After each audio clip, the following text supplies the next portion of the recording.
விவசாயிகளுக்கு ரொம்பவே உதவியாக இருக்குன்னு கவர்மெண்டால் சொல்லப்படுற விவசாய கடன் உண்மையாலுமே விவசாயிகளுக்கு உதவியாக இருக்கா இல்லை உபத்திரமாக இருக்கான்றத ஒரு சுருக்கமாக பார்த்துருவோமா?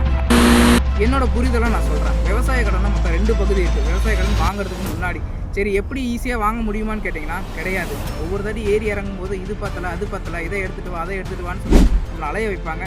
ஒரு வழியாக அலைஞ்சு திரிஞ்சு அதை வாங்கினாலுமே அதுக்கு அடுத்தது ஸ்டார்ட் ஆகுது முக்கியமான விஷயம். 2வது, அந்த காசை வச்சு பயிர் விலையை வச்சு ஒன்றும் ப்ராஃபிட் பார்க்கணும். அப்படியே ப்ராஃபிட் பார்த்தாலும் அதில் இருக்கிற காசை வச்சு லோன் அடிச்சுட்டு மீதி இருக்க கொஞ்சம் காசு தான் என்ன ஆகுனா உங்களுக்கு ப்ராஃபிட் ஆகும். ஒரு வேலை அதில் லாஸ் ஆச்சுன்னா 2 விஷயத்த தான் லாஸ் ஆகும். ஒன்று, அந்த விவசாயம் பண்ணுறவருடைய நிலைமையாலையும் இல்லை அதனால் விவசாயம் பண்ண முடியலன்ற சிச்சுவேஷன் வந்தாலும் பயிர் லாஸில் போயிடும்.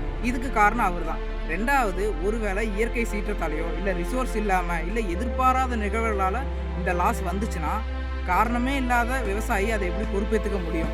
நீங்களே சொல்லுங்கள். அதுக்கு தான் விவசாய கடன் தள்ளுபடி நஷ்டஈடுன்னு சொல்லி நிறையா இருக்கேப்பா. கொடுக்குறாங்கன்னு தான் சொல்கிறாங்க. அப்படியே அது வந்தாலும் எல்லாருக்கும் வருதா? அப்படியே வந்தாலும் ஏற்கத்தக்கதாக இருக்குதா?